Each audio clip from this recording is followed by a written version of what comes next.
Bonsoir à tous. Je suis très heureuse de vous accueillir pour cette dernière conférence du cycle sur la chimie. Je vous rappelle que les trois conférences précédentes ont été enregistrées et sont en ligne sur le site Facebook dont vous aurez l'adresse à la fin de cette conférence. Et ça sera le cas aussi évidemment de celle-là dans les jours qui viennent. Nous allons parler ce soir d'énergie, épuisement des ressources fossiles, questionnement autour du nucléaire, augmentation des rejets de CO2, développement des énergies renouvelables. Les questions d'énergie sont encore de l'actualité récente et elles risquent d'y rester pour longtemps encore. Dans ce contexte, que peut apporter la chimie ?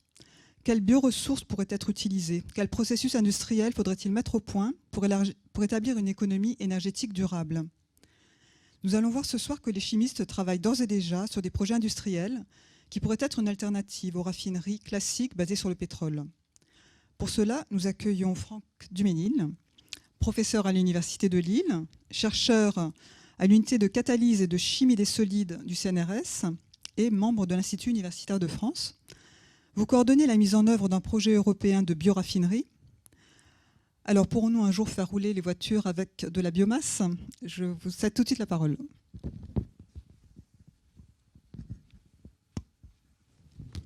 Merci beaucoup Anne pour cette présentation. Je remercie aussi Universcience pour me donner l'occasion de présenter un peu l'objet de mes recherches. C'est un petit peu mon jouet. Et je vous remercie tous pour être venus ce soir assister à cette conférence. Donc je vais vous parler des bioraffineries du futur. Donc voici le sommaire de mon intervention. D'abord, je vais faire une brève introduction en vous parlant un peu de ce que c'est la biomasse. Je vous donnerai ensuite la nature et la composition de cette ressource. Ensuite, on va passer à l'échelle moléculaire. Je vais parler de la nature chimique des molécules ex-biomasse. Et enfin, on en viendra à la bioraffinerie intégrée et multidisciplinaire. Et je vais vous montrer ce qu'est une bioraffinerie en brisant quelques mythes. Donc tout d'abord, une introduction. Quel est l'objet de ces recherches ? Voici le système étudié. Alors je l'ai entouré d'une cage pour vous montrer qu'on pourrait avoir tendance à imaginer que c'est un système fermé, mais en fait pas du tout. C'est un système on ne peut plus ouvert, et on considère qu'environ 10% de l'eau sur Terre est amenée par les comètes, mais surtout l'apport externe à ce système, c'est un apport énergétique. C'est l'énergie du Soleil. Alors ici, vous avez des chiffres très impressionnants. Voici par exemple l'énergie absorbée par an par notre planète, l'énergie solaire. Donc c'est 3850 10 puissance 21 joules. Donc le 10 puissance 21, ça vous donne le nombre de zéros derrière. C'est un chiffre complètement faramineux. Juste en dessous, vous avez ce que la photosynthèse utilise sur Terre de cette énergie. Donc vous voyez, c'est 3 10 puissance 21, donc c'est un chiffre beaucoup plus faible.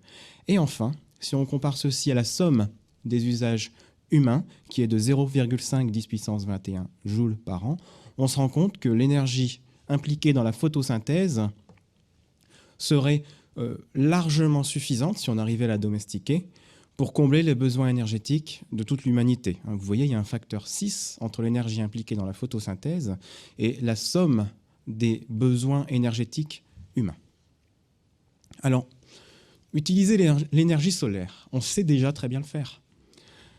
Voici à gauche ce que j'ai appelé la voie instantanée, avec les cellules photovoltaïques et donc la production d'électricité. Vous avez aussi ici les chauffe-eau solaires qu'on commence à voir fleurir sur les toits. Donc le système est simple, c'est un système de tubes dans lequel on fait circuler de l'eau, et cette eau est tout simplement réchauffée par l'énergie solaire.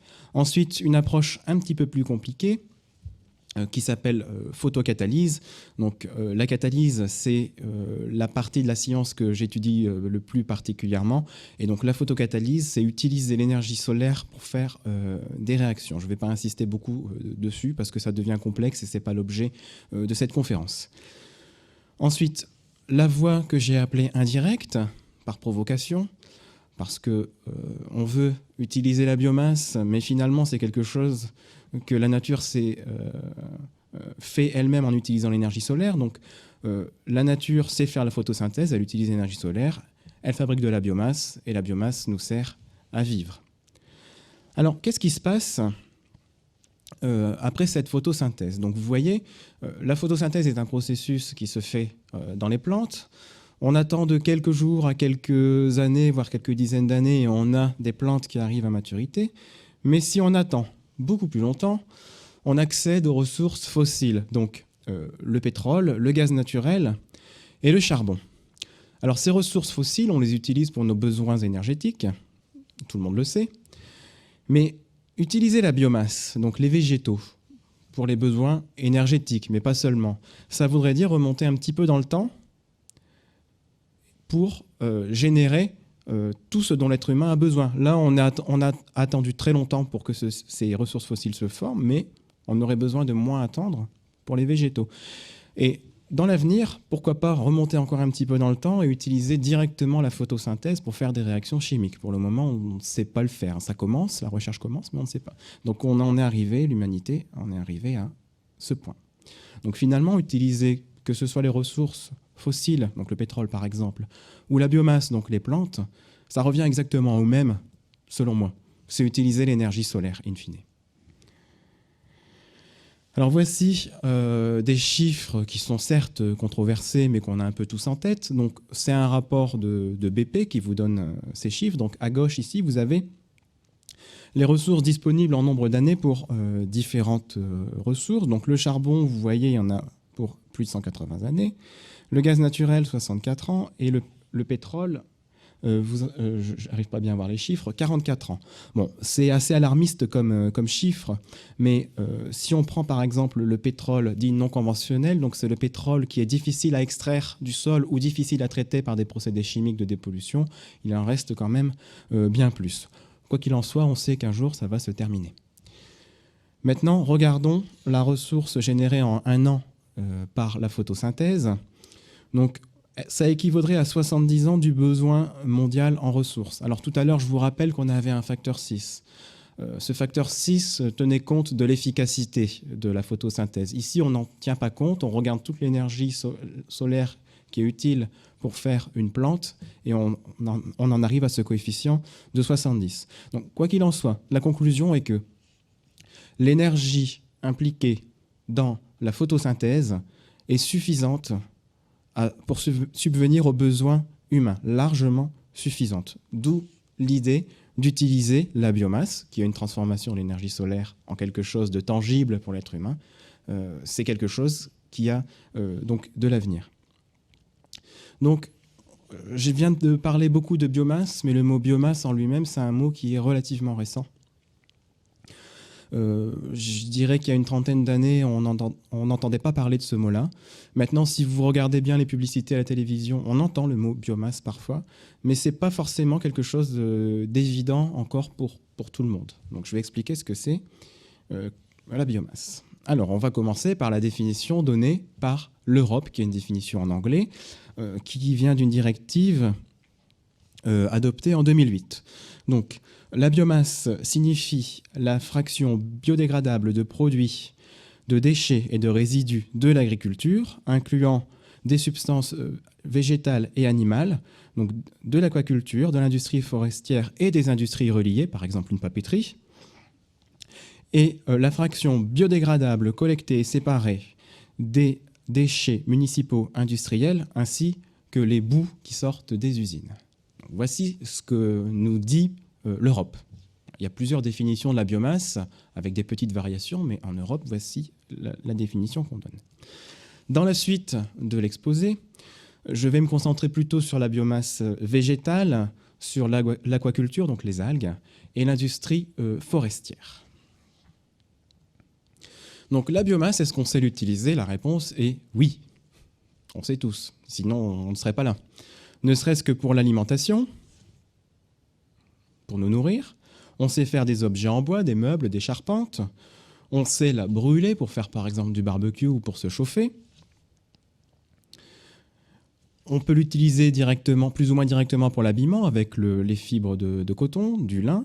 Et on peut aussi faire du papier et du carton. Alors, ce n'est pas une utilisation triviale comme l'indique le titre. Ça fait appel à des procédés chimiques quand même relativement importants.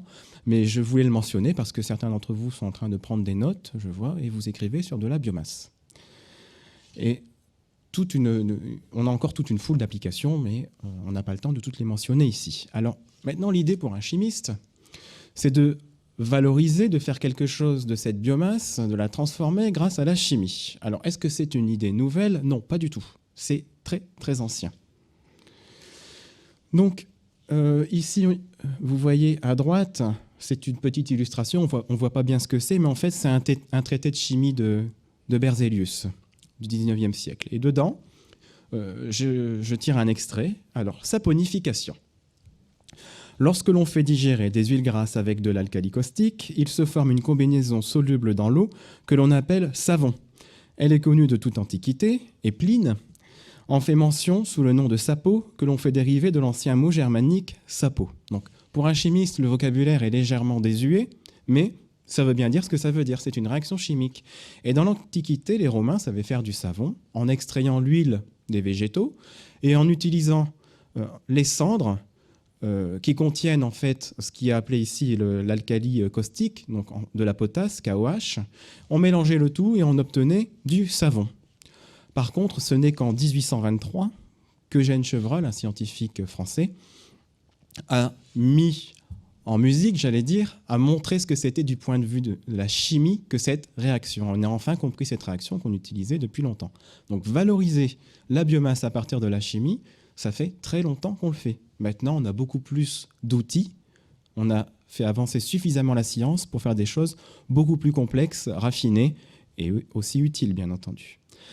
Alors, on va passer un petit peu à de la biologie maintenant, puisqu'on a vu que la biomasse, c'était des plantes, mais qu'est-ce qu'on va utiliser dans ces plantes? Donc, voici la structure cellulaire de la biomasse végétale. À gauche, vous avez ce qu'on appelle une cellule eucaryote, c'est du grec, ça veut dire qu'il possède un noyau. Et à droite, j'ai voulu vous montrer aussi ce qui se passait dans les oléagineux. L'huile est contenue dans ce qu'on appelle des oléosomes. Donc je vais vous montrer ce que c'est qu'une cellule eucaryote.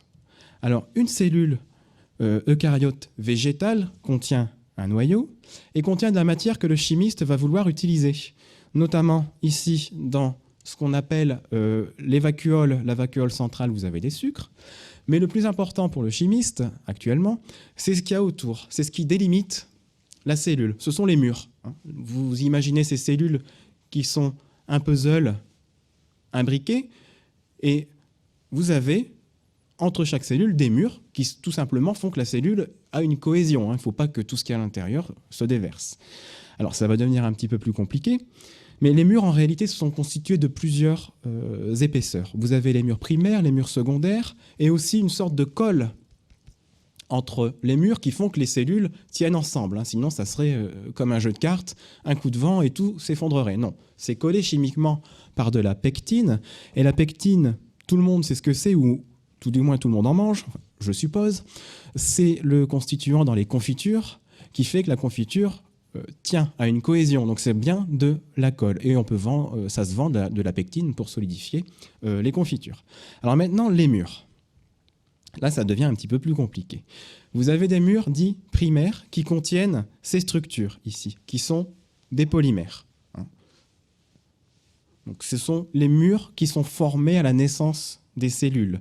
Donc la cellule, elle est contenue dans des murs constitués de ces polymères qu'on pourrait assimiler à des barres. Alors pourquoi je dis des barres? Parce que dans certains végétaux, il y a aussi des murs secondaires qui sont beaucoup plus solides, comme dans les arbres par exemple. Si vous êtes déjà posé la question de savoir pourquoi l'herbe, ça se plie et un arbre, c'est dur, c'est tout simplement parce que dans les arbres, il y a des murs secondaires qui sont beaucoup plus durs et qui ont à peu près une structure identique à une exception près. Donc on a toujours ces polymères, donc ces barres chimiques, mais la structure est celle du béton armé, où ces barres seraient l'acier et où le béton serait cet autre type de molécule qu'on appelle de la lignine. Et là, je viens de vous expliquer qu'on avait deux grandes familles principales de molécules dans les murs, qui sont ces polymères linéaires, donc cellulose et hémicellulose, donc cellulose sur laquelle vous écrivez en ce moment, et la lignine.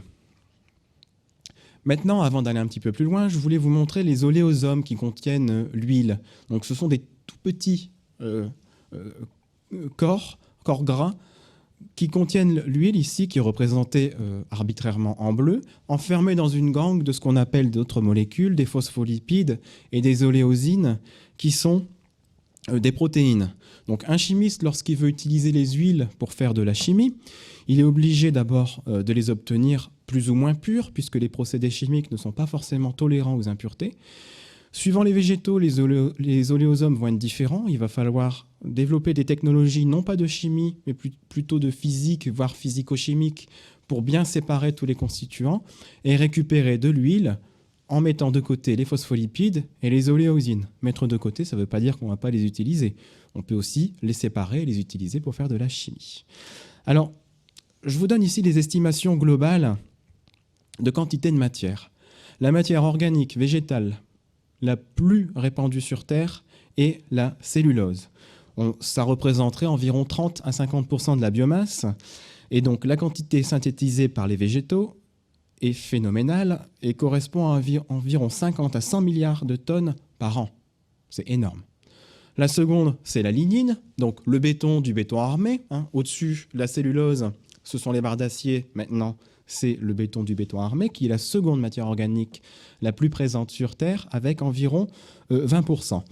Et ensuite, vous avez d'autres types de molécules, l'hémicellulose, l'amidon, vous connaissez tous, les protéines, ce qu'on appelle les sucres, mais qui sont des glucides, et les huiles. Et si on met tout ceci sur un camembert, on voit bien l'aspect dominant de la cellulose et de la lignine. Maintenant, on va aller quelque part un peu plus complexe. Et je vais vous montrer la nature chimique des molécules ex-biomasse, mais pas toutes, parce que des molécules issues de la biomasse, il y a plein de types. C'est une foison de molécules différentes avec des natures chimiques différentes, mais on va se concentrer sur les molécules les plus présentes, en l'occurrence cellulose, lignine, les glucides qui contiennent cellulose, hémicellulose, amidon et sucre, donc lignine, comme je viens de vous le dire, et les huiles. Alors, je sais bien que c'est compliqué, mais c'est pour vous montrer qu'en fait, ce que nous, on appelle dans le langage courant les sucres, le biologiste ou le chimiste appelle ceci les glucides, et c'est classifié de manière très très précise. Vous voyez, c'est une classification où vous avez les oses, les osides, etc. Et on se retrouve tout de même avec une famille de molécules très importante et avec des propriétés chimiques très différentes. Je ne vais pas dire que pour chaque molécule, il faut développer une chimie complètement différente, mais il y aura forcément des variations. Donc le chimiste se retrouve avec une collection fantastique de molécules dont il peut faire ce qu'il veut, j'allais dire. Surtout ce qu'il peut et d'autres molécules dont on aurait besoin. Alors je vais vous montrer quelques glucides, des formules chimiques. Tout d'abord, l'amidon. En fait, ce qu'on ne sait pas en général, c'est que l'amidon, c'est constitué de deux molécules différentes. En haut, vous avez l'amylopectine et l'amylose. Donc, vous voyez, pour un œil non averti, tout va se ressembler. Donc, vous voyez, vous avez O, OH, et puis des sortes de petits trapèzes qui sont des arrangements moléculaires de carbone. Donc, je vous montre l'amidon, vous allez voir la suite est pratiquement identique. Alors, la chitine. Donc, qu'est-ce que c'est que la chitine? Donc, en dessous, j'ai mis en bleu fungi et arthropodes exosquelettes. C'est le composant principal des carapaces, par exemple, des crevettes. Et pourquoi je mentionne ça? Parce qu'on a une valorisation chimique. Alors, je ne sais pas si vous avez déjà entendu parler de la chitosane, mais c'est un complément alimentaire qu'on trouve en pharmacie qui est dérivé de cette chitine par une petite action chimique qui est indiquée à droite, mais peu importe. Et c'est une molécule qui aide, lorsqu'on a fait un repas trop riche en graisse, à absorber les graisses, et les graisses sont ensuite éliminées de l'organisme. Donc c'est une utilisation ici de la biomasse après transformation chimique. C'est un exemple. Ensuite, vous voyez, ça ressemble encore. L'agar-agar, qui est un glucide qui est en fait retiré d'une algue qu'on appelle algue bleue. Et sans doute que vous en avez déjà mangé. Alors je pense, je vais donner une marque, mais qui n'existe plus, à ma grand-mère qui me donnait des booms au chocolat, ça s'appelait à l'époque, et j'adorais ça. À l'époque, je ne savais pas que c'était constitué de biomasse finalement, mais c'est l'agar-agar qui faisait la cohésion. Et ici, je ne nommerai pas, vous avez un dessert commercial qui contient ce composant de cette algue, donc l'agar-agar, et qui en assure la cohésion. Par ailleurs, pour le biologiste, l'agar-agar est très important, puisque c'est ce qu'on met dans les boîtes de pétri lorsqu'on veut faire des cultures de bactéries, par exemple. Ça sert de support. Et ensuite, des glucides encore. Vous voyez, ça se ressemble encore un petit peu la formule. Si on regarde vite fait, on a l'impression que tout se ressemble. Et ça, c'est le glycogène. Et ça, on en a tous sur nous en ce moment. C'est le stockage de l'énergie dans les muscles. Donc, lorsqu'un athlète veut faire une performance, il faut absolument qu'il ait stocké suffisamment de glycogène dans son organisme, qu'il ait mangé suffisamment de glucides qui se sont transformés en cette molécule de stockage pour pouvoir accéder à une performance suffisante. Donc, les glucides sont parmi nous, il y en a partout. Et enfin, la cellulose. Alors, la cellulose, j'ai voulu vous le montrer en mettant des mots un petit peu compliqués, parce que sur le papier, la cellulose, c'est simple, c'est une association de molécules de glucose, mais en réalité, vous voyez, c'est un petit peu plus compliqué que ça, et vous êtes en train d'écrire là-dessus, j'insiste encore une fois. C'est impressionnant quand même. Et maintenant, je vais vous montrer ce qui constitue le béton du béton armé, et là, ce sont des molécules extrêmement différentes, donc avec une nature très différente. C'est la lignine.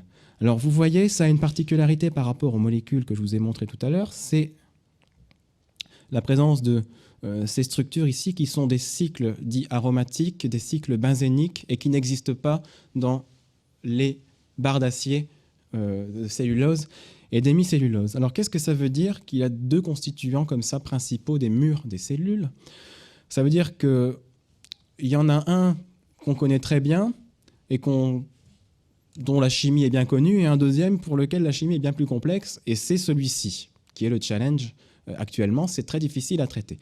Alors, je vais vous montrer quelque chose qui est extrait d'une publication scientifique, et donc qui va vous effrayer, qui va vous faire peur, parce que c'est un tableau qui n'a, semble-t-il, ni queue ni tête.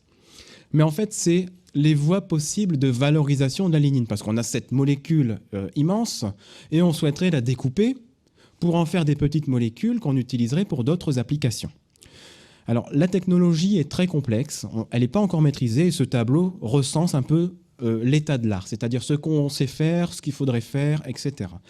Alors, le tableau est très grand, mais je voulais insister sur une seule molécule, qui est la vanilline, et qui vous donne le goût de la vanille. Alors, il existe déjà des procédés dans le monde qui permettent de faire de la vanilline à partir de la lignine. Malheureusement, ils sont, semble-t-il, pas très rentables et tous, à mon avis, vont être fermés. Mais pourquoi j'insiste sur cette molécule? Parce que la nature, elle sait la faire toute seule. Donc, si vous êtes amateur de vin, vous savez, ou même si vous n'êtes pas amateur de vin, on le sait très bien, quand vous avez un œnologue qui goûte des vins, il dit voilà, c'est un goût de framboise, un goût de je ne sais quoi, un goût de banane, un goût de vanille. Parce qu'il y a certains vins qui ont un goût de vanille, et paraît-il, c'est à la mode actuellement. Et pourquoi le vin a le goût de vanille? C'est de la chimie aussi. Un goût, c'est pas quelque chose d'abstrait, ça provient d'une molécule qui donne ce goût qui est reconnu par l'organisme. Et donc, un vin qui a le goût de vanille, c'est parce qu'il y a de la vanilline dedans. Et d'où elle vient, cette vanilline? C'est tout simplement parce que les vins sont fabriqués dans des fûts de chêne, donc de la lignine et de l'hémicellulose qui les entoure, et les procédés de fermentation, etc., biologiques dans ces fûts permettent de découper un petit peu la lignine pour en extraire de la vanilline de manière naturelle. Et donc, vous voyez, ensuite, ce que l'être humain veut faire, l'être humain peut se rendre compte de ceci, on s'en est rendu compte, on peut se dire, tiens, si avec la chimie, on arrivait à optimiser ce procédé, puisque quand on fait du vin, le but, c'est pas faire de la vanilline, c'est une conséquence. Mais si on sait que ça marche, on peut se dire, on doit pouvoir faire un petit peu mieux en créant un procédé de chimie dont la cible est de faire de la vanilline. Et tout ça, c'est vrai pour toutes les molécules. Alors, j'ai voulu vous montrer un petit peu ce que c'était que les molécules qu'on peut faire à partir de la lignine, et notamment la vanilline. Donc, quand vous avez un goût de vanille, c'est parce que vos papilles reconnaissent cette molécule. On ne s'en rend pas forcément compte, mais tout est chimie. Alors, maintenant, je voulais vous montrer aussi les lipides. Pareil que les glucides, vous avez une classification qui est très complexe. Alors, on a ce qu'on appelle les acides gras, mais nous, dans la vie de tous les jours, ce qui nous intéresse, c'est les glycérides. Ce sont donc les huiles, hein, on les mange, hein, on les met dans des salades. Aussi, vous avez par exemple ici la lécithine. Alors, c'est un mot qui est rentré tout de même dans le vocabulaire courant. Si vous achetez de la lécithine de soja, par exemple, je ne sais pas si vous avez déjà entendu ce terme, hein, c'est utilisé pour les besoins alimentaires. Alors ici aussi, je vous montre un autre type de lipides, le menthol, le camphre, le limonène, hein, qui est en fait extrait des écorces d'orange, par exemple. Vous avez aussi le carotène dans les carottes, ce qui donne la couleur orange. Vous avez aussi des vitamines. Mais aussi, vous avez quelque chose, alors c'est parce que c'est un petit peu rigolo que je vous le montre, hein, les lipides, vous avez aussi les stéroïdes par exemple. Hein, donc c'est une famille très large de composés. Et le chimiste aussi se retrouve ici avec une palette très importante de molécules qu'il peut valoriser.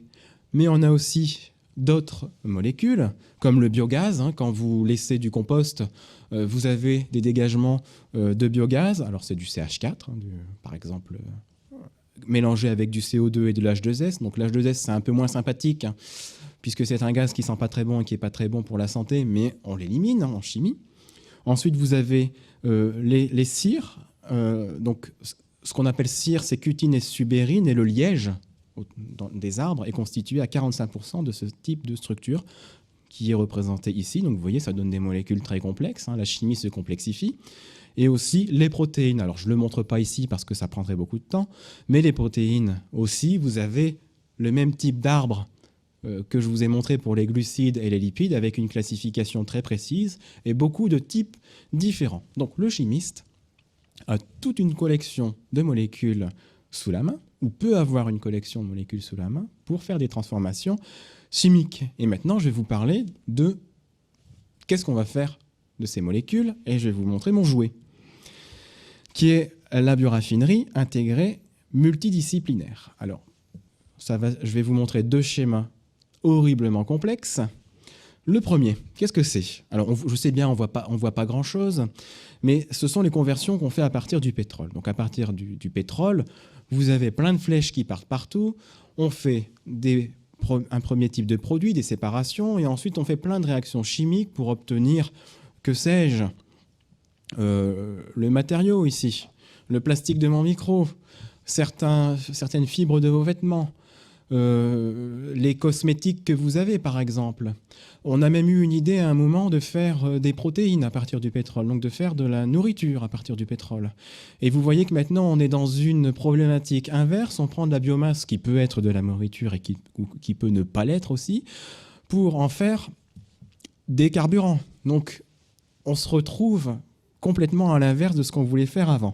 Quoi qu'il en soit, ce que l'on aimerait faire, c'est une raffinerie avec plein de flèches partout, c'est-à-dire plein de réactions que l'on fait à la suite, des réactions successives, mais à partir de la biomasse. Donc, c'est en anglais. Donc ici, vous avez l'amidon, l'hémicellulose, cellulose, lignine, les huiles et les protéines. Et on copie le schéma, sauf que les molécules sont différentes. Mais à la fin, vous obtenez toujours les molécules dont vous avez besoin pour votre vie courante, pour vous habiller, par exemple, avec les fibres synthétiques, pour vous maquiller, mesdames, par exemple, avec les molécules qui sont dans les maquillages, etc., etc. On n'imagine pas à quel point la chimie est entrée dans la vie de tous les jours.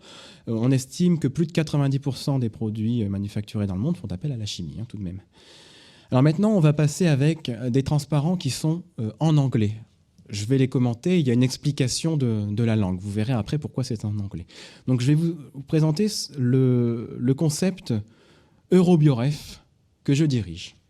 Alors, ne soyez pas effrayés par l'anglais. Donc l'Europe, comme la plupart des pays du monde, a très bien compris qu'on devait passer de l'ère du pétrole à l'ère d'autre chose. Par exemple, la biomasse. Et donc, passer à l'ère de la biomasse, ça ne se fait pas en claquant des doigts comme ça. Il faut que les scientifiques développent de nouveaux procédés pour utiliser la biomasse.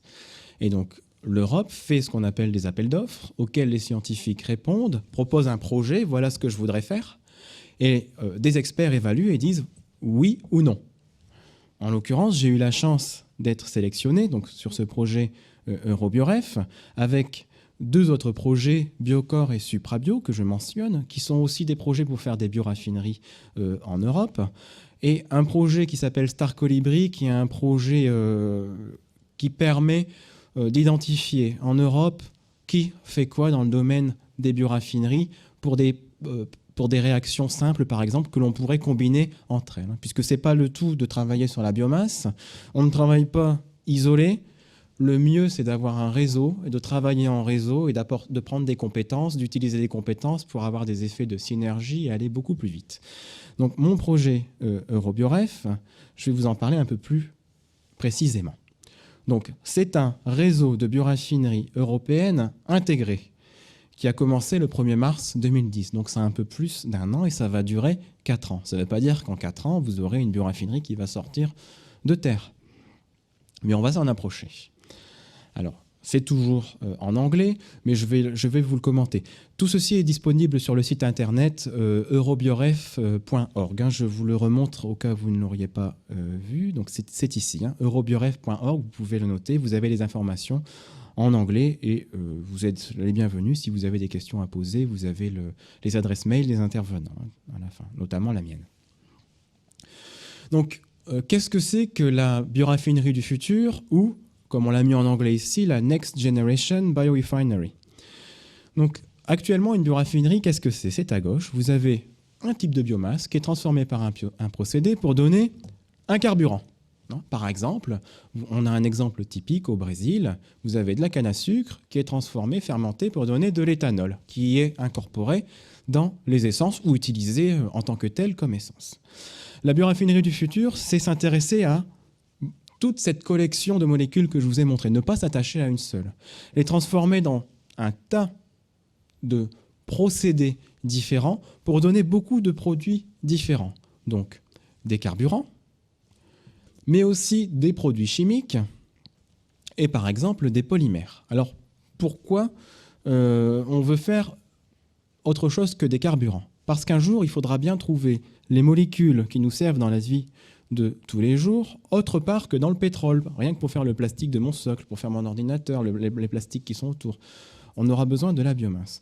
Deuxième raison, on a commencé à se rendre compte que les bioraffineries d'ancienne génération, qui ne font que des carburants, ne sont pas forcément rentables. Elles le sont actuellement parce qu'il y a tellement de subventions qui sont injectées que l'équilibre financier est atteint. Par contre, on sait très bien qu'il faudra aussi, en plus de ces carburants, obtenir des produits à forte valeur ajoutée, des produits chimiques, qui permettront de pérenniser l'ensemble, c'est-à-dire d'avoir un ensemble économiquement cohérent et viable. D'où l'idée de ce projet de bioraffinerie. Donc voici les objectifs. Nous avons la chance, pour une bioraffinerie par rapport à une pétroraffinerie, de pouvoir nous-mêmes produire les matières premières. Pour une pétroraffinerie, on ne la produit pas vraiment, la matière première. On creuse et si on trouve, on est content, on transforme. Là, non, on a le choix. On peut faire pousser les plantes qu'on veut. Donc, on va produire les plantes que l'on veut. Dans le concept Eurobioref que je développe, on va produire des kérosènes. On a choisi les kérosènes. On aurait pu prendre les diesels, etc. Mais non, on a pris les kérosènes. Tout simplement, pourquoi on n'a pas pris les diesels? On s'est dit qu'il y a déjà tellement de recherches à ce niveau-là qu'on voulait faire autre chose. Ça ne sert à rien de doubler, de dupliquer des efforts. On va produire de multiples produits, je vais vous montrer quoi. Et puis ensuite, on a des chiffres de 30% pour augmenter le rendement, etc. Donc pour avoir quelque chose qui est économiquement viable, qui est durable, mais qui est aussi, bien entendu, acceptable pour la société. Je pense que on a parlé de biomasse qu'on pouvait manger. Il est hors de question d'affamer les populations pour faire le plastique que j'ai dans le micro. Je préfère ne plus parler, honnêtement. Donc le but est d'avoir un système cohérent pour la société, l'humanité, et pas seulement dirigé par l'économie.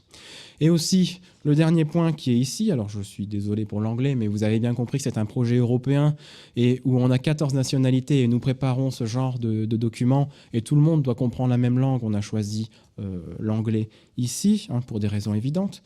Et donc, on veut produire 0 déchet. Produire 0 déchet, ça ne veut pas dire qu'il n'y aura pas de déchets intermédiaires, mais les déchets, on les identifie, on les caractérise et on essaye d'en faire quelque chose à la fin. Et on a des technologies qui vont nous permettre d'aboutir à zéro déchet. Quelques exemples de biomasse qui est utilisée dans le projet. Alors, ce sont des noms anglais, et puis en plus, ce sont des noms scientifiques. Donc, vous avez des plantes qui, peut-être un jour, rentreront dans le vocabulaire de tout un chacun parce que l'une d'entre elles, ou plusieurs d'entre elles, seront sélectionnées comme plantes de base à cultiver par les cultivateurs pour pouvoir en extraire des molécules qui sont transformées ensuite par les chimistes.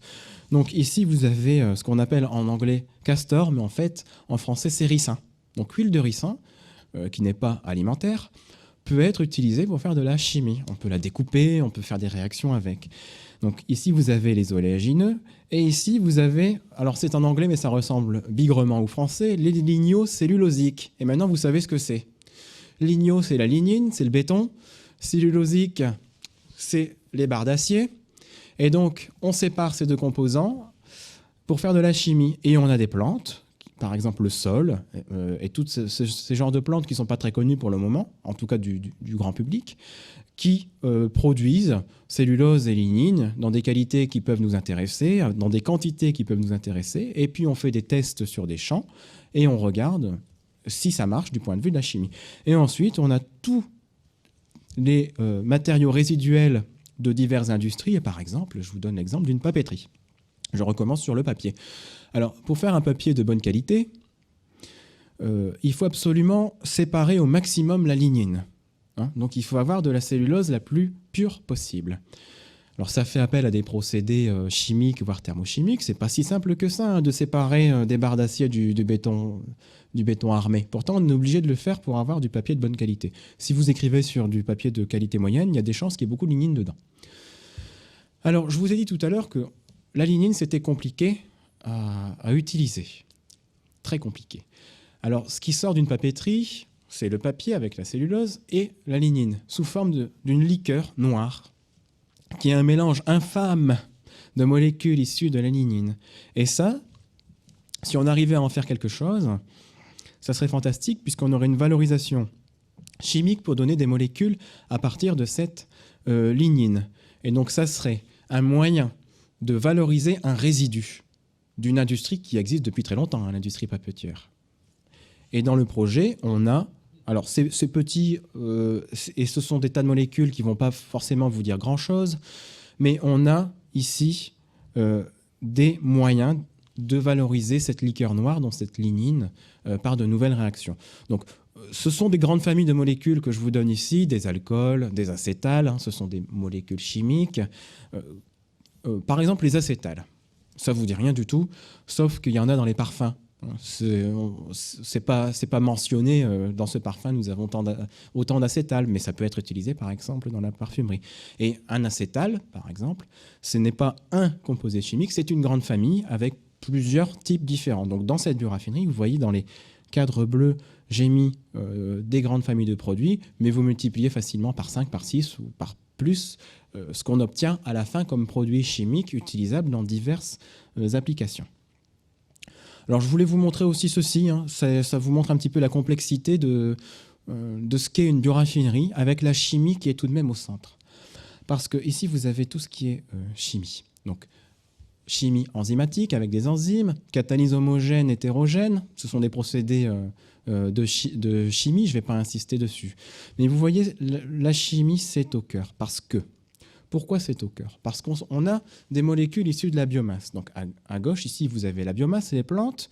Vous séparez par exemple la lignine de la cellulose, donc vos barres d'acier de votre béton. Mais une fois que vous avez fait ça, vous vous retrouvez avec votre barre d'acier et votre béton. Il faut en faire quelque chose. Il faut les découper, donc par exemple avec des enzymes. Et une fois que c'est découpé, ce n'est pas encore suffisant. Parce que vous n'accédez pas aux molécules que vous voulez. Il faut faire des transformations chimiques dessus. Et là, la chimie atteint un nouvel âge d'or, parce qu'on est obligé pas de tout réinventer, mais de tout réappliquer, et sans doute quand même faire de nouvelles inventions en chimie, parce qu'on se retrouve avec des molécules dont on n'avait pas l'habitude, pour donner des molécules dont on a besoin dans la vie de tous les jours. Quelles sont les molécules dont on a besoin dans la vie de tous les jours ? Il y a une classe de molécules qui est évidente, c'est qu'on aimerait bien, à partir de la biomasse, faire exactement les mêmes molécules que celles qu'on obtient à partir du pétrole, parce qu'on les connaît. Donc la chimie peut le faire. Par contre, comme les molécules issues de la biomasse et les molécules issues du pétrole, au départ, sont chimiquement très différentes, ça impose aux chimistes de faire beaucoup de transformations pour arriver à la même chose. Mais c'est une première étape.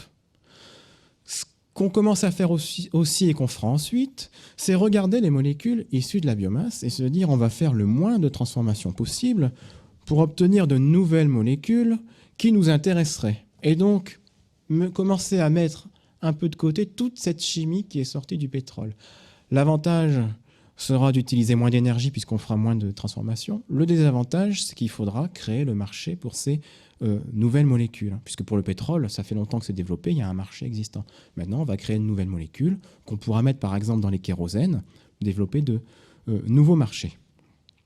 Donc je passe sur ce concept que vous pouvez retrouver sur le site internet, mais là je voulais vraiment insister sur le fait que la chimie est complètement au centre. C'est la chimie qui fera qu'on pourra transformer les molécules issues de la biomasse en ce qu'on veut, ou ce qu'on peut, dans le pire des cas. Mais normalement, avec la chimie, on peut arriver à faire ce qu'on veut. Alors là, je voulais aussi illustrer ce qu'est le projet Eurobioref. Je vous rappelle, il y a le projet Eurobioref que je dirige, Biocor et Suprabio, mais là j'insiste sur Eurobioref. Il y a 28 partenaires. Qu'est-ce que ça veut dire? C'est qu'il y a 28 entités. Il y a des universités, des industriels, une organisation européenne, pour 14 nationalités, donc je vous mets les drapeaux, 4 ans. Ça coûte quand même 38 millions d'euros pour faire cette bioraffinerie, et ensuite pour l'implanter partout en Europe, ces divers concepts, ça ne sera pas 38 millions d'euros, mais bien plus. Donc là, c'est juste 38 millions d'euros, c'est pour faire la recherche et aboutir à un objet final en disant voilà comment il faut faire, voilà ce qu'on a fait, puisqu'on va tout de même fabriquer des usines pilotes où on va démontrer ce qu'on sait faire.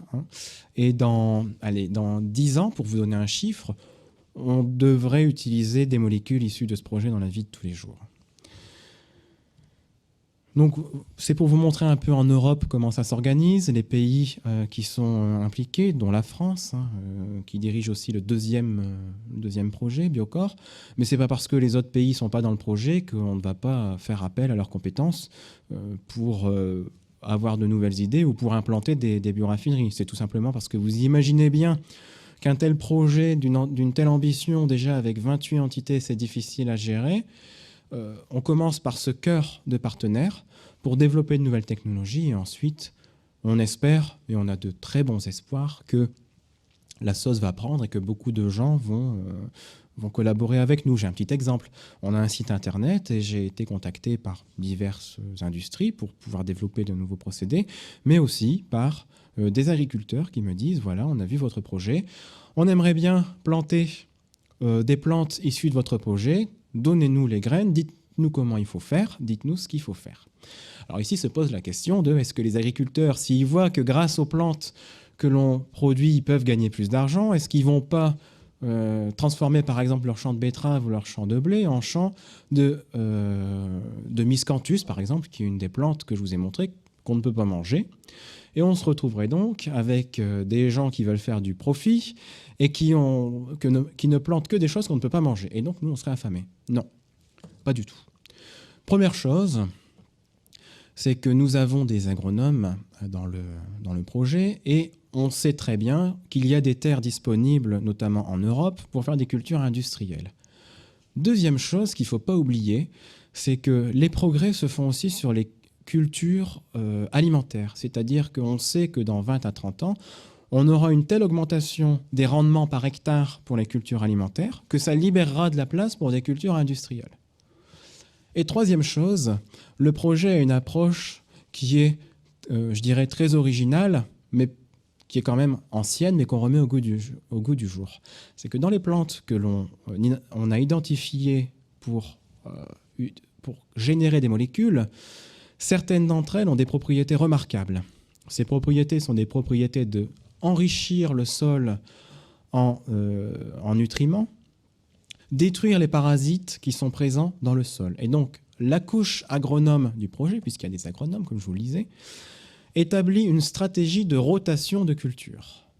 Autrement dit, pour simplifier, On a des plantes qu'on va utiliser pour faire de la chimie qui permettent, après récolte, d'avoir un sol nettoyé des parasites, un sol enrichi, et qui va permettre à la culture suivante alimentaire, qui peut être du blé ou autre chose, hein, il faut le définir, d'être beaucoup plus productive. Donc, plutôt que d'être en concurrence avec l'alimentaire, on va avoir une stratégie de rotation de culture qui va faire que les cultures alimentaires seront encore plus attrayantes et plus productives.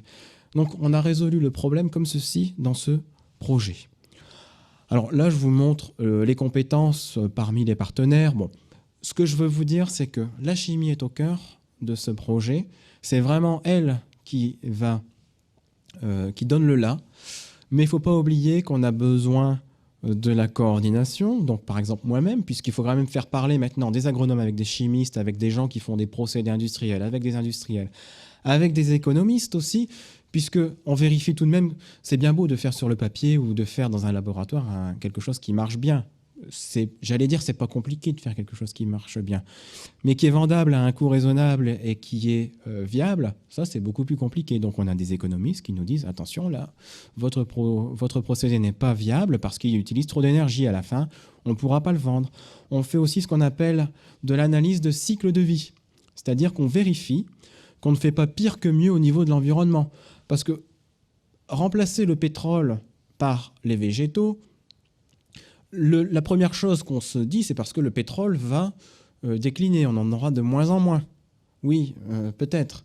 Mais si on fait pire que mieux avec les végétaux, c'est-à-dire qu'on produit plus de CO2, qu'on contribue plus à l'effet de serre, parce que c'est un danger qui est possible, hein, qu'on fait des cultures qui utilisent trop de pesticides, qui utilisent trop de ce qu'on appelle des intrants, donc des engrais, etc., on va polluer plus et on va faire pire que mieux. Donc il y a deux choses. Se substituer au pétrole qui va disparaître, mais s'arranger pour ne pas avoir plus de dégâts, j'allais dire, sur l'environnement que le pétrole, mais beaucoup plus loin que ça, en avoir le moins possible et s'arranger pour que l'environnement de l'être humain soit meilleur.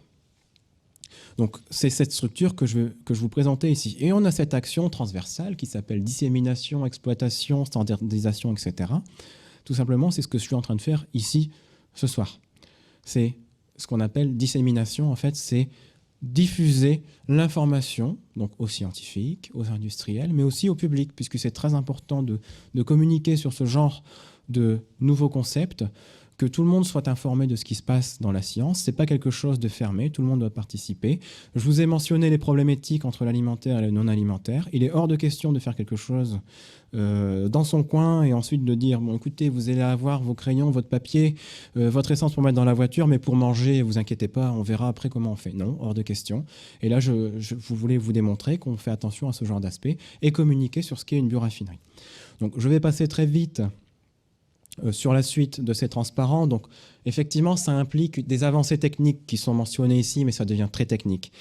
De l'innovation scientifique, puisque la science est obligée de se redévelopper autour maintenant de la biomasse. Hein. Elle est très développée autour du pétrole, mais la biomasse, on est obligé de faire de nouvelles réactions chimiques, de développer de nouveaux catalyseurs, qui sont des objets qu'on utilise en chimie pour faire des réactions.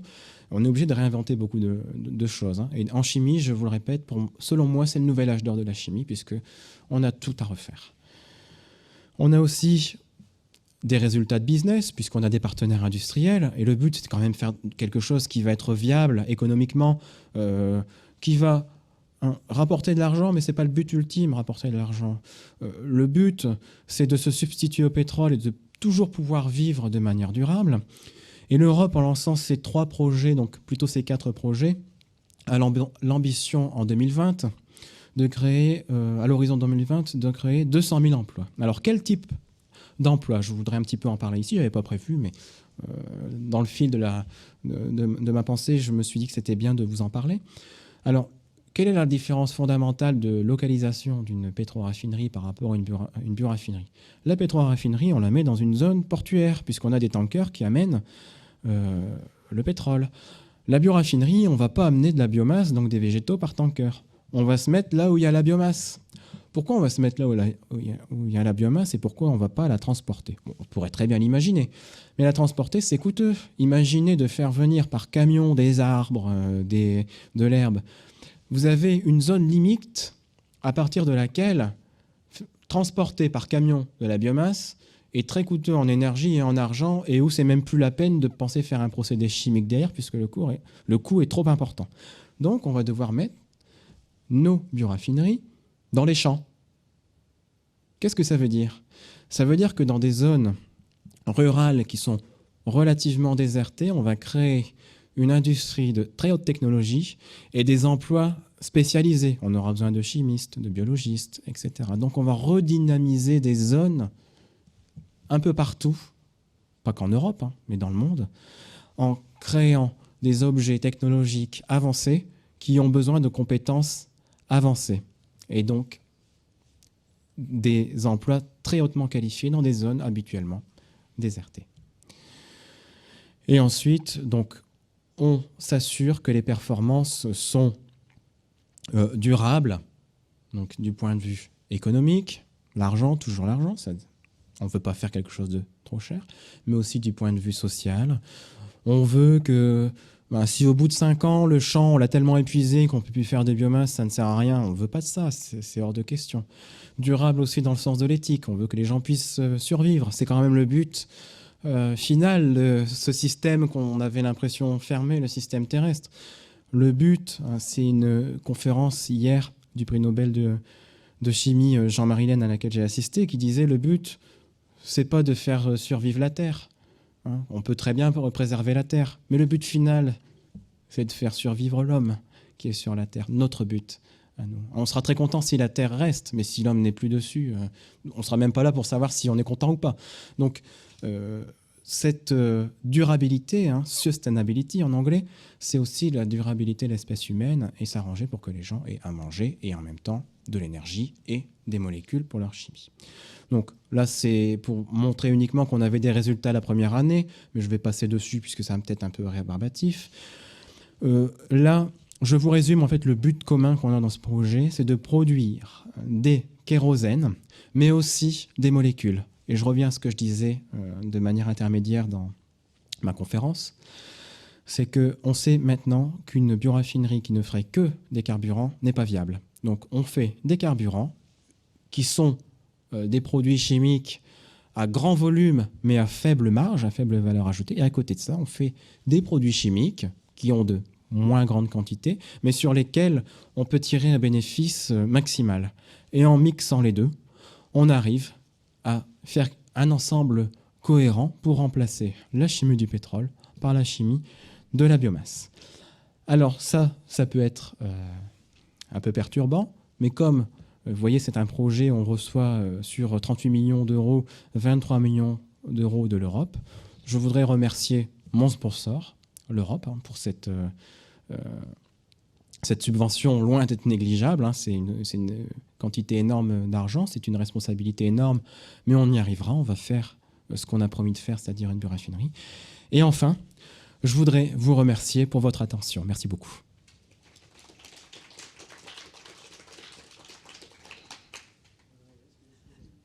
Merci beaucoup. Je vais donner la parole au public si vous avez des questions, des commentaires. Oui, vous êtes les bienvenus.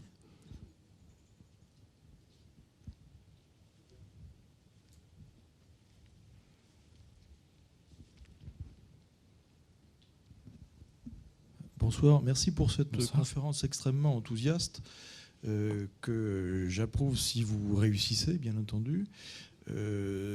Cependant, j'ai un peu l'impression d'avoir écouté un conte de fées et j'aimerais qu'il se transforme en réalité. Pour conte de fées, pourquoi? Parce que vous dites on va faire du social, on va créer 200 000 emplois, on va faire mieux, plutôt mieux que pas pire, bien entendu. On va réutiliser des produits disgracieux pour fabriquer inutilisables aujourd'hui, oui, notamment dans la papeterie, qui est une industrie, à ma connaissance, sale, entre guillemets. Ça consomme de l'eau, ça fait des rejets, et donc on va utiliser ces rejets. Donc c'est plutôt positif, l'idée. Alors, et on va s'entourer d'économistes qui vont nous montrer ou nous alerter sur l'intérêt de poursuivre ou pas. Donc tout ça se paraît bien, mais un peu angélique. Est-ce que vous ne pensez pas aussi vouloir intégrer des contradicteurs. Alors, je ne dis pas forcément José Bové, mais quelqu'un qui va vous dire non, attention, derrière, vous allez avoir des industriels qui sont peut-être moins angéliques et qui voudront faire du profit immédiat. Donc, comment pensez-vous réussir à proposer des solutions qui auront toutes les vertus que vous avez vantées ce soir? Alors, merci pour votre question. Alors, je vais la développer de diverses manières. Donc, premièrement, ce projet est financé par l'Europe. C'est une subvention européenne. Ce sont nos impôts à tous. Donc, l'Europe investit dans quelque chose dans laquelle elle croit et le procédé de sélection a été extrêmement sévère. À savoir que 54 projets ont été soumis par des chercheurs en Europe. 18 ont été retenus en préliminaire. Et à la fin, vous voyez, il n'y en a que 3 qui sont sélectionnés. Donc, je vous ai montré effectivement l'envers du décor. Je vous ai montré quelque chose qui vous a peut-être paru angélique. Donc, peut-être parce que je suis extrêmement enthousiaste, mais j'ai des raisons de l'être. Alors, je vais répondre d'abord à est-ce qu'on va le faire? Oui. Je n'ai pas insisté dessus puisque ce genre de projet implique déjà une première chose, du travail en laboratoire que nous avons. Ensuite, nous avons un travail de démonstration qui est une étape intermédiaire entre le procédé industriel et le laboratoire pour valider la technologie et dire oui, on arrivera à faire un procédé industriel. Dans certains cas, au bout d'un an, on a déjà fait ça. Et on a une usine en Norvège qui est en construction et qui sera terminée vers la fin 2012. Donc une usine pilote. Et on a aussi, à l'issue des 4 années, des démonstrations en usine. Donc on a, comme vous l'avez vu, énormément de produits que l'on veut faire dans cette bioraffinerie. Et on a des taux de risque différents par produit. On sait très bien qu'il y en a certains pour lesquels on prend beaucoup de risques, on n'est pas sûr d'y arriver, mais à la fin, on en démontrera un maximum. Donc la vision que vous avez eue, que c'est angélique, effectivement, je vous ai montré tous les produits, mais là, je vous dis, on n'arrivera pas forcément à tout faire. Surtout si, par exemple, les économistes ou les gens qui font de l'analyse de cycle de vie nous disent « Attention, là, vous allez faire pire que mieux ». Maintenant, concernant les profits, alors, la première chose, c'est qu'on ne fera pas une bioraffinerie s'il n'y a pas de profit derrière. Absolument personne ne voudra, enfin vous en avez bien conscience, personne ne voudra investir là-dedans. Bon, tout de même, l'Europe va faire des appels d'offres pour donner de l'argent pour construire les premières usines, puisque les premières usines pour des nouvelles technologies, c'est celles qui payent les pots cassés, finalement. Donc une fois qu'on a fait la première, on sait très bien où sont les problèmes, et les suivantes sont moins chères et moins risquées. Et ici, le risque est donné par de l'argent public, par l'Europe, qui dit « Attention, là, il faut vraiment qu'on le fasse, donc faites-le », et ensuite, ça crée une dynamique. Donc maintenant, les profits. Oui, il peut y avoir un travers de faire quelque chose une usine où on est dirigé uniquement par l'économie et on veut faire de l'argent au maximum. Mais les industriels qui sont impliqués dans ce projet et d'ailleurs qui suivent la biomasse savent très bien que le danger de poursuivre le profit, je discute avec les industriels au jour le jour, c'est qu'on pourrait aboutir à un concept de bioraffinerie où, je vais exagérer, en un an, on épuise un champ au maximum, on fait les produits qu'on veut, et la deuxième année, on ferme l'usine, donc on a investi pour rien, parce qu'on n'a plus de biomasse, on n'a pas fait attention, et on a fait quelque chose qui était beau sur le papier, mais on a tout épuisé les ressources, on n'a plus rien. Non, c'est pas viable, et les industriels n'investiront pas là-dedans. Maintenant, concernant les contre-pouvoirs que vous évoquez, c'est en effet extrêmement important. Alors, dans mon discours, j'ai parlé d'éthique, de concurrence alimentaire et non alimentaire afin que vous compreniez bien que je ne suis pas là en tant que coordinateur de ce projet pour affamer les foules. Je le dis comme ça directement, sinon je claque la porte directement. Maintenant, ce n'est pas parce que je pense ça qu'il ne peut pas y avoir de travers dans le projet. Alors, le projet possède plusieurs organismes de décision, dont un qui est externe.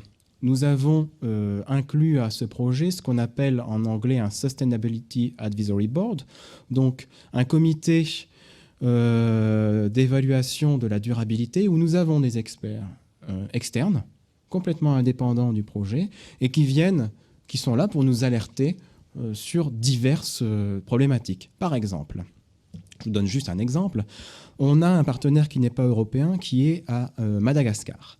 À Madagascar, l'avantage, c'est qu'ils ont des nouvelles plantes oléagineuses qu'ils savent faire pousser, donc on s'appuie sur leurs compétences. Et si jamais il y en a une qui est très intéressante, non seulement ça va dynamiser l'industrie locale par divers mécanismes qu'on a imaginés, mais aussi on pourrait très bien imaginer d'implanter ces nouvelles plantes dans le sud de l'Europe. Très bien. Le seul problème, c'est est-ce que ces plantes vont être invasives ou pas? On pourrait faire pire que mieux. Et donc, dans ce comité, on a un expert des plantes invasives qui va nous dire « Attention, ne faites pas ça avec cette plante, par exemple ». Donc, on prend ce genre de garantie.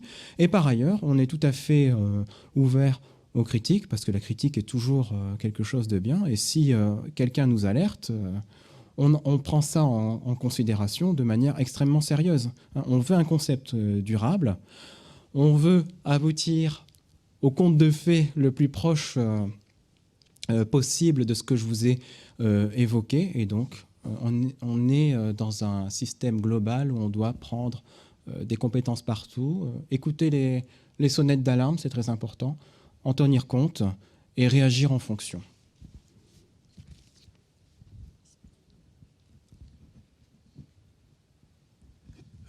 Bonsoir. Oui, Bonsoir. je vous félicite pour cette Merci. présentation. Voilà, trois réflexions. Donc, dans le concept global, est-ce qu'on vise à produire localement, par l'agriculture locale européenne, ou est-ce que la biomasse, on autorise des importations avec, sans limite, à la limite, selon les plantes? Voilà, première réflexion. Deuxième... vous n'avez pas parlé néanmoins de la biomasse des forêts. Au départ, vous avez dit agriculture, donc champs et forêts. Quelle serait néanmoins la biomasse des forêts? Deuxième idée. Et troisième idée, bon, néanmoins, actuellement, on voit les aléas du climat par la sécheresse, ressources en eau. C'est un risque en amont sur la production vis-à-vis de l'ensemble du système. Voilà. Donc, je vais essayer de reprendre vos 3 points. Donc, concernant la localisation de la production de la biomasse, donc c'est un projet européen qui inclut tout de même la Norvège qui est en Europe, mais qui ne fait pas partie de la communauté européenne, et Madagascar, qui n'est pas en Europe, en tout cas pas encore. Donc, le concept de bioraffinerie continentale, puisque tout à l'heure j'ai un peu simplifié, je vous ai dit qu'on allait créer des emplois locaux, mais on peut très bien avoir un concept de bioraffinerie dit portuaire, qui est par exemple ce que la Hollande défend, puisque la Hollande s'est développée à travers l'histoire de par son commerce maritime. Ils n'ont pas beaucoup de ressources sur place, et donc leur idée, c'est de faire venir de la biomasse du monde entier, tout simplement parce que c'est leur histoire, c'est leur historique, c'est leur culture, et ils savent très bien faire ça. Dans les autres pays européens comme la France ou l'Allemagne par exemple, on est sur des concepts continentaux, donc ça implique de produire la biomasse sur place dans des zones locales et dans un périmètre, d'avoir une usine et d'importer la biomasse dans un périmètre qu'on estime, bon, suivant la biomasse ça doit être différent, à 50 km autour. Sinon au-delà, ça devient pas raisonnable du point de vue des coûts, du point de vue de l'énergie mise en jeu. Maintenant, dans le projet, on a aussi Madagascar qui pourrait nous fournir de la biomasse. Alors là se pose un problème éthique. On ne veut pas faire travailler Madagascar pour les besoins de l'Europe. C'est absolument hors de question. Et puis les appauvrir. Donc là, on a une stratégie qui est mise en place. On a des plantes qui permettraient de fournir l'Europe en huile et en même temps de donner une valeur extrêmement ajoutée à l'industrie locale de Madagascar. Je m'explique. On a une plante qui attire les abeilles et qui permettrait donc d'avoir une industrie du miel, donc sur place, dont les feuilles sont comestibles par les vers à soie, donc de faire d'une industrie aussi pour l'habillement, sur place. Et aussi les vers à soie. Ces vers à soie sont utilisables comme nourriture, c'est un peu étonnant, pour le bétail. Donc on est en train de faire toute l'étude économique, etc. Et donc on aurait un système gagnant-gagnant où on apporterait des technologies à Madagascar pour les cultures, on serait fourni en huile et en même temps, eux, ils bénéficieraient de ce qu'on appelle des side businesses en anglais, donc des business corollaires qui leur rassureraient une économie et une durabilité suffisante, donc des revenus supplémentaires. Donc ensuite, votre deuxième point, c'était sur la forêt.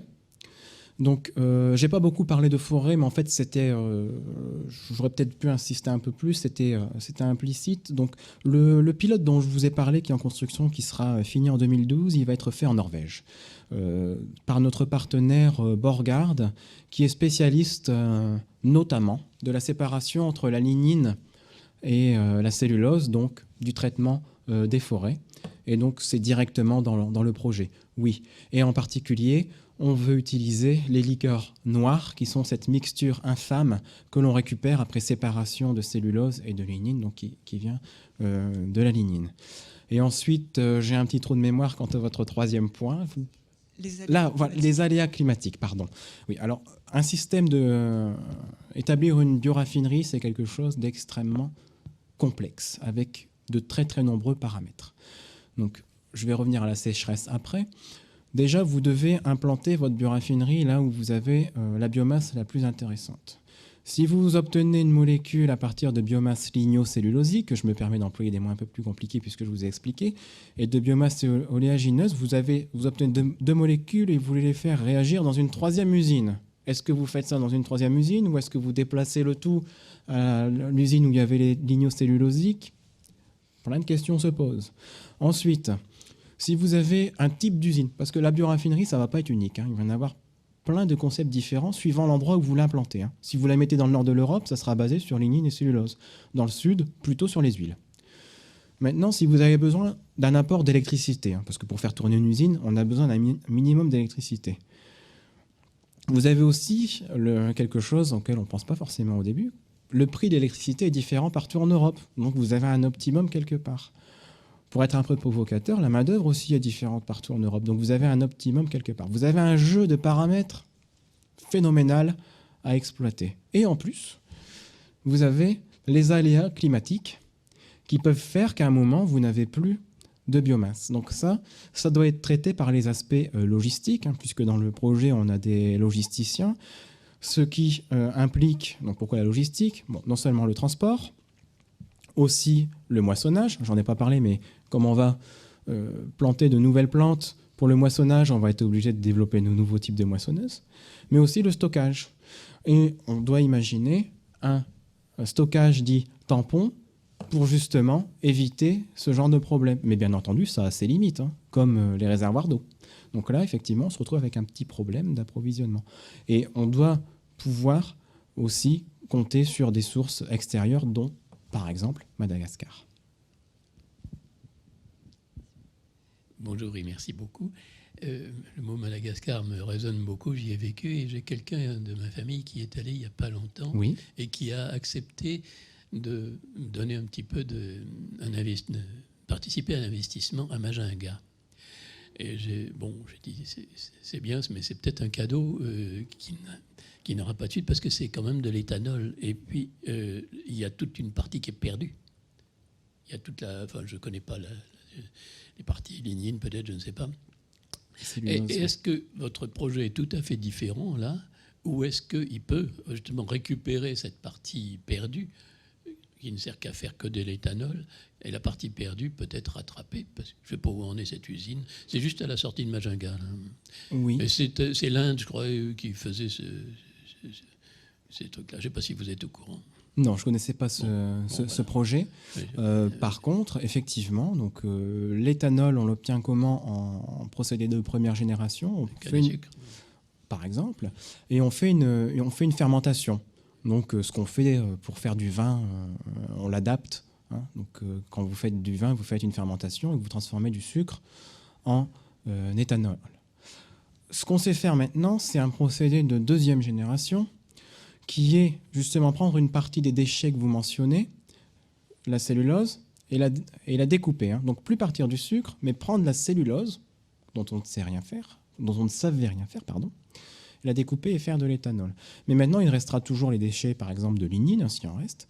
Et effectivement, notre projet peut apporter quelque chose, puisque on a des technologies, divers types de technologies. Donc ça dépend effectivement de la biomasse qu'on va utiliser.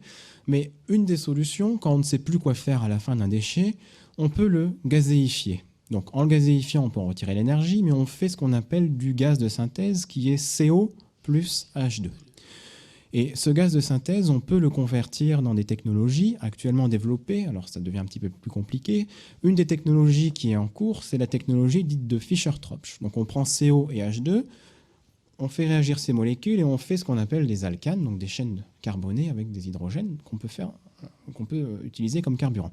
Dans notre projet, comme on savait que cette technologie est en développement, on en a utilisé une autre qui permet de faire des alcools, justement. On découpe le tout et ensuite on recombine comme un puzzle. Donc effectivement, le projet peut tout à fait traiter ce genre de problème. Et puis j'ai peut-être une autre question. Est-ce que par les bactéries qui font du travail chimique avec un fort rendement, est-ce que c'est complètement différent de votre concurrent, j'allais dire, de votre approche purement chimique? Non, l'approche ici, en fait, n'est pas vraiment purement chimique, elle est combinée. On a de la chimie au sens chimie, produits chimiques, mais on a aussi de la chimie au sens enzymatique, bactéries, etc. Donc on combine tout type de procédés, c'est vraiment multidisciplinaire. On a forcément besoin des enzymes, des bactéries, des ferments, mais aussi besoin de la chimie qui est plus mon cœur de métier, à moi je dirais, mais j'intègre aussi beaucoup d'autres compétences et on prend le meilleur de chacune. Sinon, je fais la différence avec ce que j'ai connu il y a 50 ans quand on faisait l'Institut de pétrochimie. D'abord, c'est européen, et puis c'est pensé d'une façon multidisciplinaire et non pas à la louche. C'est la grosse différence pour la pétrochimie. Donc moi, je viens de la pétrochimie aussi. Maintenant, je suis dans la biomasse. On a développé et constaté des développements pendant plus d'une centaine d'années. On a fait de l'essai-erreur.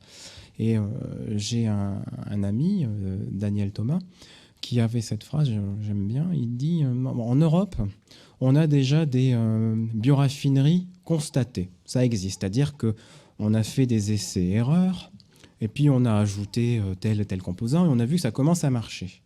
Par contre, des bioraffineries conçues, il n'y en a pas, donc conçues dès le départ. Et là, ce qu'on est en train d'essayer de faire, c'est de concevoir dès le départ et ensuite d'appliquer. Pas faire ce jeu d'incrémentation, d'essais-erreurs, on essaye ça, et à la fin, on constate que c'est bon. Non, on veut, avant d'avoir constaté, dire ce qu'on va constater, c'est ça, et on sait que ça sera bon.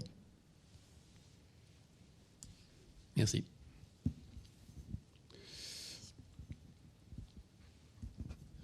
Bonjour.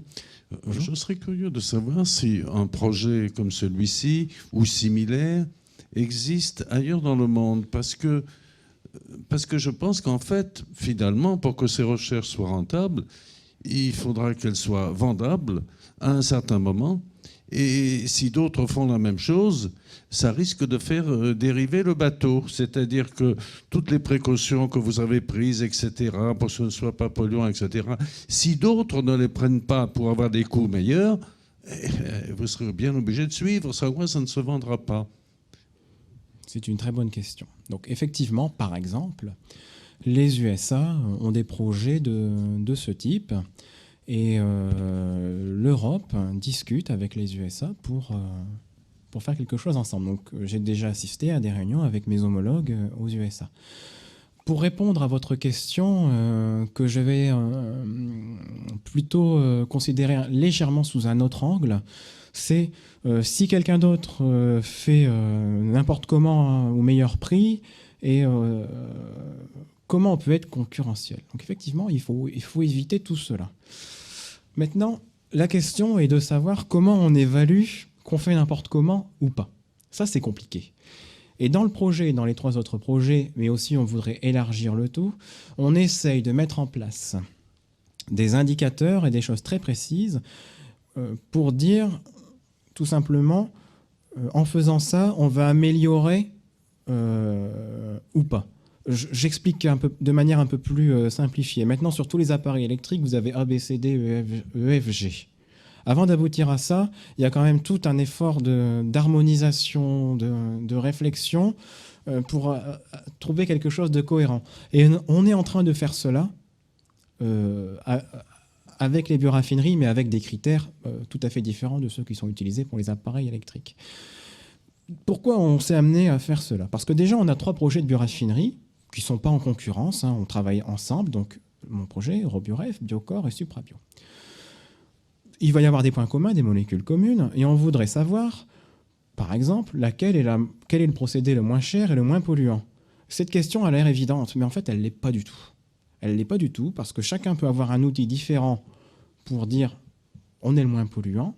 On peut toujours trouver un moyen de montrer aux autres qu'on est les meilleurs. Par contre, quand on a standardisé et qu'on a mis des règles du jeu bien précises, là, on peut comparer. Et pour le moment, on développe des outils entre nous, mais l'Europe nous a demandé de faire ça parce qu'elle va l'appliquer sans doute au niveau européen. Enfin, j'espère, je l'espère, hein, elle nous l'a demandé.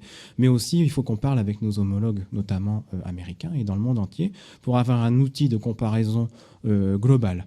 Maintenant, bien entendu, il peut y avoir des dérives. Ça, c'est absolument inévitable hein, dans tout système. Mais on fait très attention à ça.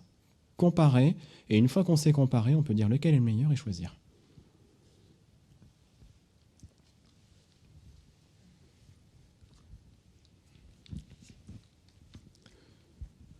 Bonjour. Il semblerait qu'on puisse produire des plastiques à partir du maïs, mais j'aimerais savoir, est-ce que c'est du grain ou du reste de la plante qu'on extrait les substances nécessaires pour produire ce plastique? Alors vous me posez une petite colle parce que certes je suis chimiste mais pas chimiste des polymères. Donc je vais vous répondre de manière un peu plus générale. Le plastique, le bioplastique le plus répandu actuellement, c'est l'acide, à partir de l'acide polylactique, hein, c'est le PLA. Mais donc on prend l'acide lactique hein, qu'on sait faire par fermentation par exemple pour faire le PLA. Maintenant, pour répondre à votre question de manière beaucoup plus générale, avec la vision que moi j'en ai du bout de la lorgnette du chimiste que je suis, avec mes particularités et mes compétences. Les bioplastiques qu'on va fabriquer dans l'avenir, on tirera parti au maximum de toutes les molécules présentes dans la biomasse. Et ça pourra très bien venir de ce qu'il y a à l'intérieur du grain, que de la tige aussi, puisque dans la tige, vous avez lignine et cellulose. La cellulose, on la découpe, on fait une brique alimentaire de ce qu'on appelle un polymère, donc un plastique, et ensuite on l'assemble. Donc de manière générale, on pourra trouver midi à sa porte partout dans la plante. C'est vrai que pour le moment, les technologies sont surtout centrées sur les glucides et la cellulose, mais après on saura tout exploiter. Donc on saura faire des plastiques à partir de toute partie de la plante. Et c'est l'idéal de tout exploiter. On n'a pas de déchets. Alors, vous avez parlé pour les cultures industrielles de revenir à l'assolement, de faire tantôt nourriture, tantôt industrielle. C'est au début de l'année, dans les conférences sur la biodiversité, une des suggestions pour diminuer l'usage des pesticides, avec notre manie de garder en permanence de la canne à sucre ou du blé, c'est la joie des insectes, on est obligé d'y aller. Si on alterne une fois tous les 3 ans, les insectes auront le temps de crever de faim entre-temps, et donc on sera moins obligé. Par ailleurs, selon le climatologue Jean-Marc Jancovici, il faut autant d'énergie pour fabriquer 1 litre d'alcool qu'il en donnera derrière. Donc, c'est véritablement le serpent qui se mord la queue. C'est le bio pour faire plaisir au public, mais certainement pas pour améliorer le CO2. Donc, pour cette histoire d'assolement, effectivement, c'est pas quelque chose de nouveau, mais on le remet au goût du jour.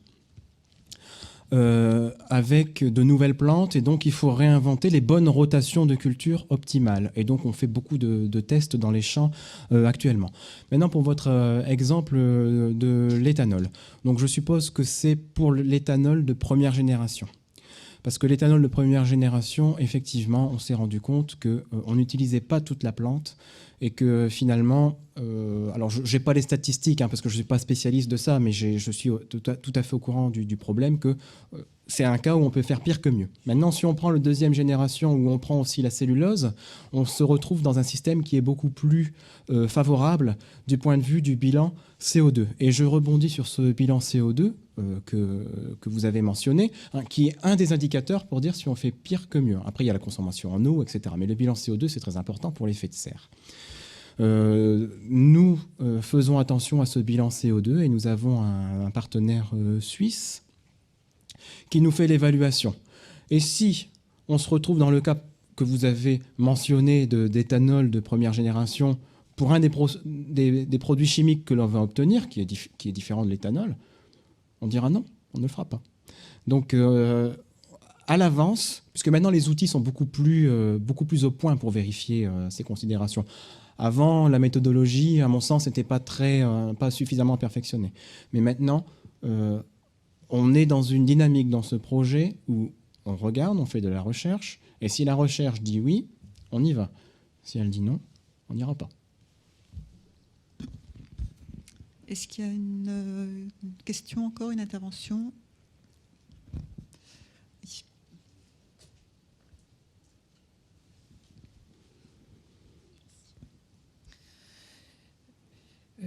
Votre projet doit être connu de beaucoup d'industriels. Quel est le regard des industriels de la filière pétrole sur ce projet ? Alors, je vais avoir une réponse en donnant un exemple. Donc, le projet est effectivement très, très visible puisqu'on communique beaucoup, dont ce soir par exemple. Et il est très connu des industriels. Et nous avons un site internet avec les contacts adéquats. Et on a communiqué un peu plus sur le projet, notamment, c'est assez récent d'avoir ce tableau avec les molécules qu'on fait. Et j'ai été contacté très récemment par un très grand industriel du pétrole français, je vous laisse imaginer qui m'a dit, voilà, on est intéressé par ce produit que vous produisez, on voudrait mettre des forces avec vous pour en accélérer le développement. Donc le regard n'est pas négatif, pour répondre à votre question. Est-ce qu'il y a encore une intervention ? Non. Eh bien, nous allons rester là pour ce soir. Merci beaucoup, Franck Duménil. Merci.